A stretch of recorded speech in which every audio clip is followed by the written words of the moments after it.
400 horsepower, you can afford to keep tires under it. Mm-hmm. It doesn't take long. Think back to your very first drift event. By the end of your first drift event, you were probably able to link most of the course. Maybe not all the time, not consistently, but you had probably had one run where you got damn near all of it down. Yeah. It doesn't take that long to figure that step out.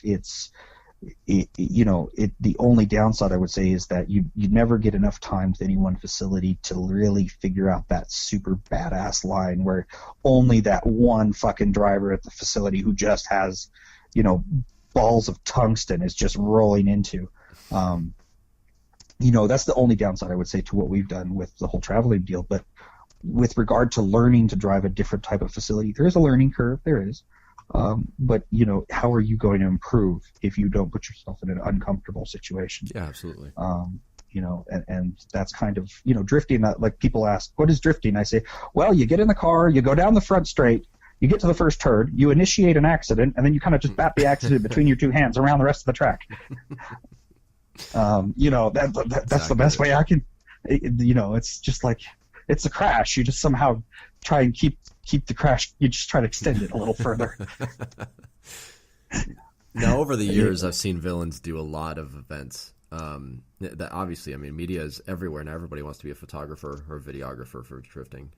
No, I think it's the opposite. I think it used to be like that. I don't think it's like that anymore. Anyways, sorry, continue. No, you're good. And maybe it's changed. I haven't been to the States in 3 years, so I'm sure a lot's changed since then. But shoot. I was one of those media dudes, and so it was me fighting 24 other guys to get a shot. And that issue is that issue is not, how can I say, it's complicated. So first of all, I got to put a caveat. I am thankful beyond all ways, shapes, and forms to all the media who've ever stopped to take a photo of our cars at an event. I cannot say how thankful I am for it, because without them, I would not be standing where I am today. And I will forever owe a debt to these people, because without their hard work, without the money they spent on that camera gear, without the many hours they spent editing photos, I would not have any content to show the internet to get people excited about what we were doing in the first place. And I will continue, as I always have, to try and pay one media guy per event we go to. Mm-hmm. To cover what we're doing. It is something where I think a lot of people do not understand the critical nature of media.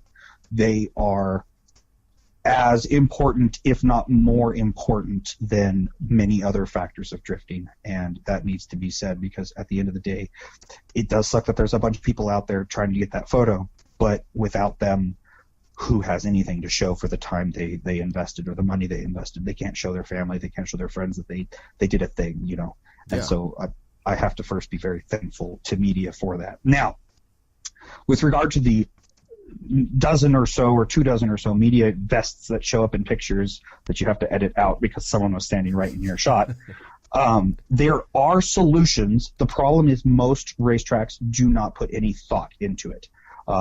I have spent a considerable amount of time with Phil in Sportsland setting it up in such a way so that it's very tough to get a yellow vest in your photo unless he is on the other side of the facility. Mm-hmm. Getting one between you and the track is pretty tough to do. And there needs to be a serious amount of thought. For us at our facility, media show up, we have our separate media meeting, and we pretty much tell them, you're expected to act these ways, do these things, stand in these places, or at least do not stand in these other places. Yeah. But beyond that, you are free to use the facility as you want, stand where you want, how you want. Just don't go stand in the middle of the racetrack, obviously. But, we treat media a little differently, just because of how critical they are to both our success, the success of the facility, and the success of drifting in general, because how are you going to bring more people to the sport if you can't show them the sport in the first place? Yeah, and I think media is incredibly important, like you said, and because of that media, I've been able to keep up with you guys. And so I've seen a bunch of these events that you guys are running, and so most notably, you guys had, before VSL was ever even announced, I think, you had run the Mahon setup, right, with the barriers set up. And it was a night session. So you know what I'm talking about? That was actually down in Sonoma. That was 2 or 3 days after Super D, the very first Super D that happened down there. Okay. we were going to go back straight up, and then we'd heard through the rumor mill that Sonoma was going to do a Wednesday night, and so we went straight to Sonoma a day early from Southern California and hung out there for a day in preparation for that event. And that was the very first time we ever got to drive the Mahon, air quotation marks, Mahon layout. Mm-hmm. And that was the day that, because I had already been putting work into this project a couple of years before then. That was the first time I'd ever gotten to drive it. And that was pretty much the day that my brain went, thank fucking God, this is half as much fun as I was dreaming it would be. That was an amazing experience for sure. And, you know, everyone has good days and bad days, and for driving, and that was probably, for me personally, that was one of my very, very, very on days. Everything clicked. Mm-hmm. And those don't happen too often. Normally for the team, Jason, our RX-7 driver, is by arm, leg, and a mountain our best driver. He is, if money were to fall from the sky, I think, and given enough seat time, I think he has what it takes to at least make it to grade 8 in FD. Jeez. I'm not saying he's podium material, but I think he's got enough. He's got enough sauce to do it. The problem is his qualifying line. He can't qualify. Like, you give him a problem, like you take a wheel off his car, he'll figure out a way around the track and make it look good. Mm-hmm. But if you put him out front and you tell him, all right, you're going to lead the pack, he just loses all sense of direction and goes, well, I don't have anything to compensate for, so I don't know what to do. Mm-hmm. But if you give him a problem, you put a car in front of him that's not as fast or faster or slow or inconsistent, he will fucking figure out a way to drive with them, which blows my mind, because I think there's very few people who have that particular skill. But, you know, like I said, he's I'm kind of getting off on a tangent. No, you're good. Basically where I was going with that was you guys have a lot of opportunities to drive some really awesome events, especially since you're willing to drive so far for them. What do you think is like the most standout event that you guys have driven? Like just an event you're never going to forget. An event I'm never going to forget. That Wednesday night at Sonoma was something very special. There was a lot of crap that had to go along with it. Sonoma's tech system is ridiculous. Now, I understand why they do it, because they're a very big facility. They have a very large, you know, there's a lot of caveats to what goes on at Sonoma, so I understand why they were so strict on tech. But that place was a real bear to get through tech.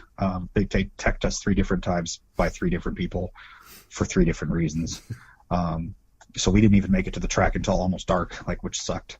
And then the event organizers wouldn't let us drive with Naoki. Like, you know, you've seen the video. Like, we were doing fine. Like, I think we were at a point where we could have probably driven with him just fine. But and I'm not sure. That may have been like, I pulled up to the line once and the guy flagged. He was like, no, you can't drive with him. I was like, but, and he was pointing and I was pointing. And anyways, as weird. Far as whatever, I'm not holding on to it at all. Yeah. You know, I'm not what I would call. I don't worship the ground he walks on. No, Elon Musk, on the other hand, like all day long. There's my hero now. But the best event, God, that's tough to name. My favorite facility is probably the very first roller coaster hill at US Air, where they do Final Bout. Mm-hmm. The very first hill you drop down and come back up, fucking amazing. The next turn after that's retarded, and then you come out in front of the crowd and there's like a hairpin that's really dumb, and then you come out in front of the crowd and drop down. That's also a lot of fun. Those 2 turns are quite fun, but there's like a hairpin in between them that's like, I'm sorry, you come down to like 15 miles an hour. I'm like, that's a little silly. That would probably be one of the just because of its roller coaster nature. That's a lot of fun. Mm-hmm. I love Sportsland, and this is not me plugging it. I love Sportsland because every time I come onto the straight, I am completely reminded of the fear in God. Like, that turn puts the fear of God in. I've been driving for almost 10 years now, and you get onto the straight, looking down the straight, and you go, oh, fucking God, what have I got myself into? Because I'm limiter 3rd gear, which is like 76 miles an hour into that turn. Yeah. And so I'm not doing 76. The wheels are doing 76. I'm probably doing like 67, 68 miles an hour, something like that. I'd have to look back at some of the spreadsheets. But you are, because you're driving into what is, for lack of a better word, a coffin. It's concrete on all sides. Mm-hmm. And so you're like, oh my God, you know. And I love that because it takes me right back to the very beginning where, you know, the simplest little corner was scary because you didn't know if you were going to roll off the track. So that's my shameless plug for there. Pat's Acres Park. I assume you know of the place. Yeah, absolutely. It is beautiful, lovely, the trees and everything. The only time I've really had a really good time there is we got invited to the Ryan Turek, like he used to do this pros thing where he would bring a bunch of pro drivers in and then a couple of grassroots people, and we somehow made the list one year. And what they did is they stopped running it like they normally run events, and it was hot lapping. And so there was no grid, which means you could come down the front straight as fast as you want. And so here we are banging into third and fourth gear, and that you could tight to that little tight hairpin right there at the beginning. That was a lot of fun. But it sucks because they won't do that for normal, like everyday events. Yeah. And so I think a lot of people miss out on that opportunity to drive that. I want to talk about that track a little bit later too. Okay. Actually, I guess that's kind of a good segue. Because we had already plugged VSL several times. So yeah, let's start talking about that. What was kind of the first moment where you stopped and was like, we should build a racetrack? Like seriously thought about it? That was, let me check my battery on the phone. Oh, I'm good. That was completely by accident, actually. So what had happened was we had been traveling quite a bit to drive and do stuff, but we also attended the local Friday night drag races with the local drag racing association here that runs the Walla Walla drag strip. And our cars, they had seen our cars slowly progress from being, fairly stock looking to being very beat up to being very body kitted but with no paint and, multicolored and ugly to being painted and looking nice to the liveries now. They had seen that whole kind of evolution. And so they were kind of excited to see what we were doing. So one day they were like, you guys should do a drift event out here. And we were like, well, because of all our stops, we're so far from home, 4 hours minimum plus. None of our family or friends had ever seen what we did in person. Mm-hmm. Because we weren't going to risk the cars for doing it on the street here. So we were like, yeah, I guess we could rent the facility. Like, well, how much do we have to pay? And they were like, well, it'd be this much per day. Do you want to do it for 2 days? We're like, yeah, we'll do for 2 days. And then we got to thinking about it. We had friends from all over that we had been driving with for the past few years. So we invited all of them. Most of them didn't come, but some of them did. And we did an event. And we called it VIP, or the Villains Invitation Project. And it was the shittiest event ever. And I can say to this day, I had so much goddamn fun at this event. It's not even funny. I had not been that drunk in a very, very long time. I made a fool of myself, but we had a great time. And so that happened in, I think, 2013 or 12 or something. And the next year we did it again. And I think it was after the second event, the track manager turned and said, it'd be really cool if you guys would pave something a little better out here so that you could actually, because it was 2 turns. It was pretty dumb. Yeah. And he's like, you guys should cut and pave out here. And I was like, yeah, that'd be kind of cool, I guess, if I had money. Here I am, making $10 an hour, thinking, yeah, that's something I can do someday. Yeah. And after he joked about it, I went home and I looked at what was the type of driving, what was the racetrack that got me most excited. And obviously, everyone can say it's hard to hold a candle to watching Naoki and company drive the wall at Mahon. That's that is what exciting driving looks like. And I've always, aspired, I shouldn't say always, but I have begun to aspire to someday, not today, let's be very clear, someday be able to drive remotely close to that level. Which, may never happen, at least now that the time frame, he's been doing it for 20 years. So anyways, it got floated around, a complete joke. I looked at Google Maps and did some overlays for just boredom. And we started talking about, I have this thing where I'll take any idea and run with it for 5 minutes. So, we looked at it and did some measuring and talking, talked to some people. There was a lot of no and more no and more no. And then one day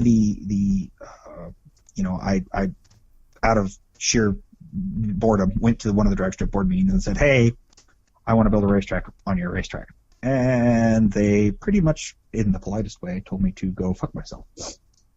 Not bad people, just